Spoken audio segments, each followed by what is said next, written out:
रोजच्या धावपळीमुळे ना स्वतःकडे अजिबात लक्ष देणं होत नाहीये आणि घरातली कामं काही संपत नाही. रात्री झोपेपर्यंत आपली ठरलेली कामं ही असतातच आणि सकाळी झोपेतून उठायच्या आधी आपल्या कामांची लिस्ट आपल्यापुढे हजर असते आणि आपल्याला दिवसभरात इतकं स्वतःकडे दुर्लक्ष होतं ना की काहीच आपल्याला कळत नाही. हल्ली आहे ना मी माझ्या खाण्यामध्ये ही भाजणी ऍड केलेली आहे आणि ही भाजणी ना इतकी छान पौष्टिक आहे, कारण सकाळी ही खाल्ली ना तर 1-2 तास भूक लागत नाही.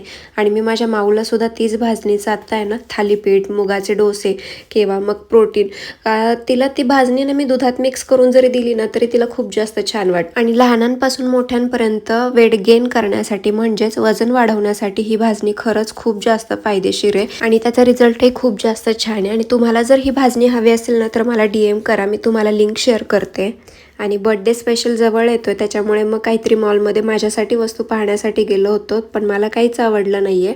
मग घरी आलो आणि घरी आल्यानंतर जेवण वगैरे केलं आणि मी आज भरलेली ढोबळी मिरची केली होती आणि यांना ती खूप जास्त आवडते. आणि आता पावसाळा सुरू झाल्यामुळे ना घरात बाजरीचा वापर खूप जास्त होणार आहे, त्याच्यामुळे तुम्हाला त्याच्यापुढे थोडंफार बाजरीच्याच भाकरी पाहायला मिळणार आहे. त्यानंतर हेअर केअर केलं मी. घरात जे ऑइल बनवलं होतं केसांसाठी तेच मी केसांना लावत होते आणि स्काल्फला लावत होते. याचा खूप जास्त छान रिझल्ट आहे. जर तो तुम्ही व्हिडिओ पाहिला नसेल ना तर आपल्याच पेजला आहे, नक्की जाऊन पहा. थँक्यू.